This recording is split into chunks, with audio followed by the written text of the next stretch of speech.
Ar ôl gadael yr ysbyty, aeth yn syth i'r dafarn agosaf. Nid am fod arni awydd diod, yn gymaint o bod arni angen fod yn ddistaw yng nghwmni pobl eraill.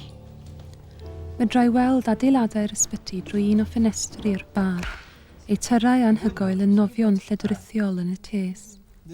Roedd ei chefn arnynt ar ôl prynu ei diod, a mynd i eistedd i gornel ddinod yn y lounge. Yno, yng nghanol y seddi plush, clacian tawel y peli pŵl, a hoglau cwrw sir diwedd pnawn. Dechreuodd deimlo'n ddiogel eto. Llyfodd normalrwydd yn ôl a phob llymyd. Gwrandawai'r fan siarad i eithriaid yn sôn am garpedi, rasio, y tywydd, rhywun o'r enw Jacko. Heb glywed dim, ond meddwl mai dyma fo. Dyma be oedd bywyd bob dydd. Ac yna sylweddolodd. Roedd Sheila yn yr ysbyty. Doedd yna ddim mwy o gyfarfod am ddiod ar ôl y gwaith i fod, dyna ddiwedd ar y tynnu coes a bwrw bol. Yn rhywle ar y lôn wledig rhwng ysbyty a'r fan hyn, roedd yna ffin anweledig. Yn rhewi'r pnawn a'i wres, yn nodi'r fan rhwng medru a methu, eistedd mewn tafarn yn meindio eich busnes eich hun. Yn 1989, penderfynodd Cymdeithas Gelfyddydau Gogledd Cymru roi nawdd i Awdur i weithio am flwyddyn yn Ysbyty Gogledd Cymru, Dinbych. Dyma'r tro cyntaf fath beth ddigwydd yng Nghymru. Mi oedd yna rhyw deimlad felly o fod yn arloesroig. Hefyd, dwi'n ymddiddori mewn salwch meddwl, pethau seicolegol o safbwynt llenyddiaeth. Oherwydd dwi'n teimlo allwch chi ddim dod i'r afel y llenyddiaeth o gwbl heb bod chi'n meddwl am hynny. A mae yna gymaint o nofelau mawr yn dibynnu am ei plot fwy na lai ar bethau tebyg, pethau fel Jane Eyre a Crime and Punishment ac yn y blaen. A dwi'n ei weld o fel agwedd ar fywyd, na allwch chi mai osgoio. A o'n i am drio archwilio'r berthynas rhwng sgwennu creadigol, creu, llenydda, a'r elfen hynny ar fywyd. Dechreuodd y cynllun rhyw 6 mis yn ôl, a mae yna 6 mis arall i fynd. Dwi'n teimlo ar hyn o bryd, mae dim ond megis dechrau y dwy, yn yr ystyr mae dim ond newydd osod seiliau i ni. Wedi sefydlu patrwm o ran gweithdai. Mae yna rhyw gnewyllun o rhyw 3 neu 4 yn dod i'r gweithdy bob rhan dy llun. A mi o'n i'n ddigon bodlon ar hynny i ddechrau, oherwydd mae gwneud gweithdai efo bobl mewn unrhyw sefydliad yn beth gwahanol i wneud gweithdai efo bobl sy'n dod o wahanol lefydd o'r tu allan i ryw fan arbennig. Dwi'n credu bod pobl mewn sefydliadau caeedig yn tueddu bod yn fwy sensitif ac yn fwy emosiynol, beth bynnag yw'r sefydliad. A mae'n rhaid i chi sefydlu rhyw fath o ymddiriedeth a rhyw fath o ysbryd i'r gweithdy. A sicrhau bod y bobl sydd yn dod i'r gweithdy yn cyd-dynnu ac yn dod mlaen efo'i gilydd ac yn sparcio syniadau. O'n i'm yn iawn beth yw fy nisgwyliadau gan y swydd, oherwydd mae hi'n beth mor arbrofol. O'n i'n gobeithio nid dod â rhyw fath o fodlonrwydd, ond gallu enyn bodlonrwydd mewn unigolion. Mae gen i fwy o ddiddordeb yn yr unigolion sydd yn creu yn ysbyty, na sydd gennau falle yn y gweithdy fel cyfanwaith. Mae'n ddiddorol, chi'n gweld mewn sampl weddol fach o bobl, bod i hagweddau nhw tuag at llenydda, rhesymau maen nhw'n llenydda, beth maen nhw'n ffind yn ddiddorol ynglyn a'r pethau maen nhw'n sgwennu yn gwbl wahanol, a mae rhaid i chi edrych ar bawb fel unigolyn. I couldn't really say I get pleasure out of writing or anything. It's just something I want to do. That's all it is, something I want to do. Wel, nid y fi sy'n sgwennu fel sianel ydw i'r, os eich di'r enaid. Mae'r awen yn dod drwyddau. Oedd yr awen yn fy nain hefyd, a wel, nain wedi cael dronwad mawr nai. Ac dwi'n meddwl bod mae'r awen dod drwyddau fi, felly, nid y fi sy'n sgwennu, ond jyst dal y bensaf, felly. Mae rhywbeth tu hwnt i fi sy'n sgwennu, dwi'n meddwl. Ie.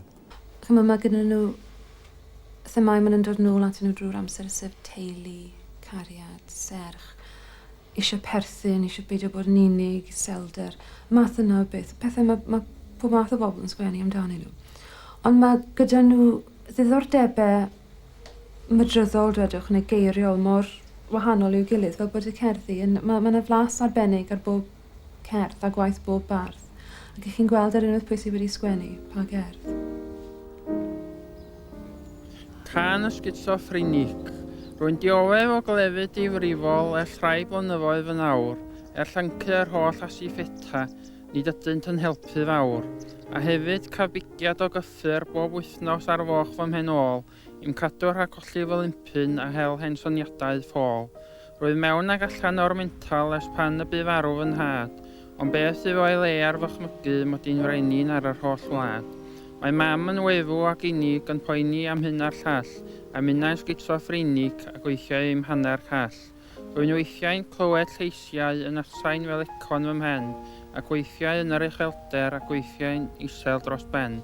Ond wedi'r holl fadlau a'r miri a i'w doeth uneb yn bod, ond nid caru'n hanwydd waredwr a byw fel Crist Iesu i'w'r nod. Wel, dwi'n gobeithio bydd mwy o bobl yn falle'n meddwl ynglyn â beth yw'r rôl llenydda iddyn nhw, oherwydd mae'n anhawster yn fan hyn yn ysbyty fel sy'n chi'n trio dysgu sgwennu i unrhyw un. Maen nhw'n teimlo bod e'n ddim wedi wneud dyn nhw, mae rhywbeth ar uchel yw e. Mae rhywbeth mae pobl eraill sydd yn academaidd bron, yn proffesiynol bron yn ni'n wneud yw e. A wy'n trio pwysleisio bod gan bawb ddefnydd rhywbeth ddiddorol ynddyn nhw yn atgofion neu'n gerddi neu'n unrhyw beth. A bod na ddyle fod neu unrhyw dramgwyddau iddyn nhw roi hynny ar bapur a cael ei gyhoeddi fe. Because I think she's just trying to get the reader to like what she's written by appealing to the reader's own sense of nostalgia, which is not really a good thing to do, I wouldn't have thought. It's not very honest. Maybe she's trying to find something in common with the reader. Well, yes, but I think you should always be honest when you're writing. Most important. Oh, yes. How do you know it's not honest? What gives you the impression? This feels to me not to be honest, because all these names of the paints, magenta, crimson, vermilion, it's just like the old nostalgia thing, taking you back to when you were a kid. And I don't think she needs all those colours anyway. And the whole thing smacks to me of, as I said, using nostalgia in a bad way. I just wish I could be so nostalgic. I remember very little. I remember nothing up to the age of 8. Probably because I blocked it all out with having an unhappy childhood. But to be able to go over this and, you know, I remember those books that you put water on. Suddenly the colours shot out. And I can never remember after the age of 8 to about 11 it raining on holiday. I mean, we're in a caravan, it must have rained on holiday, but I suppose the sort of things that kids don't notice. They only notice the good days, not the dull days. Dwi'n meddwl bod creative writing yn ofnadwy o dda i'r patients. Pan mae patients yn dod i fewn, mae llawer yn nhw wedi cael i fewn eu hunan. A rhywbeth fel creative writing, ffordd i nhw projectio eu hunan. A mae'n peth da. A pan maen nhw'n gwneud pethau fel un, maen nhw yn medru siarad i'r staff yn well. Dwi'n meddwl oedd yn bwysig iawn pryd wnaethon ni ddechrau siarad dros y flwyddyn nôl rwan, am bod mae'n rhywbeth reit newydd i ni wneud mewn hospital fel Ysbyty Gogledd Cymru. A oedd yn beth, oedd ddim yn driniaeth wrth gwrs yn ei hun, ble mae o'n rhywbeth sydd yn helpu pobl sydd efo problemau i drio siarad neu sgwennu am beth maen nhw'n wneud. Mae'n hawsach weithio mae pobl yn sgwennu am beth sy'n digwydd iddyn nhw, yn lle gorfod deud wrth rhywun yn cwestiwn answer beth sydd, beth yw problem beth fel yna. Mae pobl yn sgwennu rhywbeth, a mae'n symbolig hefyd weithiau. Mae pobl yn sgwennu stori sy'n dod ar pethau allan, beth sy'n problem ma nhw neu rhywbeth fel yna. Dwi'n teimlo'n hun bod y gwaith mae hi'n gwneud, bod o'n helpu'r cleifion, cos maen nhw'n teimlo bod y rwy'n yn cymryd sylw ohonyn nhw, a dim just, chymod, pan mae'n adre, maen nhw wedi arfer bod adre neb yn cymryd sylw ohonyn nhw, cos mae'n natur o salwch. Os da chi'n dall y salwch, da chi'n teimlo bod bobl yn swnio ac yn gwyno. Ond pan maen nhw'n dod i lle fel hyn, mae yna bobl yma i wrando. Ac efo Elin, maen nhw'n teimlo, wel, mae hi'n gwrando ar beth maen nhw'n dweud, a pethau maen nhw'n gallu gwneud. Ac da chi'n ffeindio bod yn wel, ddim byd y gair Cymraeg, ond mae nhw'n cael y confidence yn dod yn ôl. A trwy hyn, mae pam mae'n helpu iddyn nhw, chymod. Wel, pan ddoth cynllun yma gyda'r bron gyntaf, o gwneud ddiddordeb, achos o'n i'n gwybod dros y blynyddoedd fod yna amri wedi bod yma, a dawn lenyddol, yna Beirdd wedi bod yma, weithiau, i profiad nhw fan hyn wedi cael ei adlewyrchu yn eu gwaith nhw wedyn, cyntach wedyn. Ond oedd y syniad o gael rhywun yma am sesiynau dros gyfnod o amser, oedd yn ddiddorol iawn. Da ni rwan wedi profi'r blas, a melys moes mwy. Mi fysa dda iawn gen i rwan, beth math yma o wasanaeth yn medru bod yn beth parhaol o fewn adnoddau'r ysbyty. Ond beth sy'n ni'n licio gweld yn digwydd o ran sgwennu yn arbennig, mwyn i'r gyfundrefn deimlo'n fwy cyffyrddus ynglyn ag adael llenorion fewn sefydliadau o'r fath, ydy bod y peth yn cael ei gydnabod fel therapi, fel mae arlunio, fel mae drama. A mae llenydda'n rhyw fath o gyfyrder i'r rhain. Mae pethau sy'n digwydd o fewn ysbytau seiciatryddol efo llenydda sgwennu creadigol yn bethau sy'n digwydd ar lefel anffurfiol gan fwyaf. A dwi'n meddwl byddai'r staff a'r sefydliad yn teimlo'n fwy cyffyrddus ynglyn â ffaith bod rhai o'i cleifion yn llenydda. Petai nhw'n gallu pwyso a mesur dylanwad hynny, a dyn nhw yn fwy exact felly. Gwaith pwy ydi o'r gwaith? Gwaith y cleifion sydd yn dod i'r gweithdy. Iawn, a faint o'n sydd efo ti? Rhyw 6-7 fel arfer. A unwaith yr wythnos wyt ti'n ynddo? Ie, na chdi. Ac ydy hwnna'r gael i'r cyhoedd? Mae yna berthynas agos ac unigryw rhwng tref Dinbych a'r ysbyty. Mae yna fel sy'n nhw'n dallt ac yn goddef i gilydd, ac mi fyddwch chi'n aml yn gweld rhai'r cleifion yn mynd a dod ar hyd y dref. All I ever wanted is right here in my hand. Before I couldn't have it, now it's at my command. They say in a proverb that all comes to he who waits, but without a lot of effort, you get nothing, this man states. But age and God's fair justice, and nothing lost of idealism, and trying to do God's will bring relief to realism. Jesus laid it all out there for how we should behave, and it's very wise to follow him. The consequences could be grave. Y mynydd cadarn enwog, dros lithfaen yr hollais dy gysgod, cyn oes dy garreg roedd dy fod, cerddo'r llawer dros dy drindod.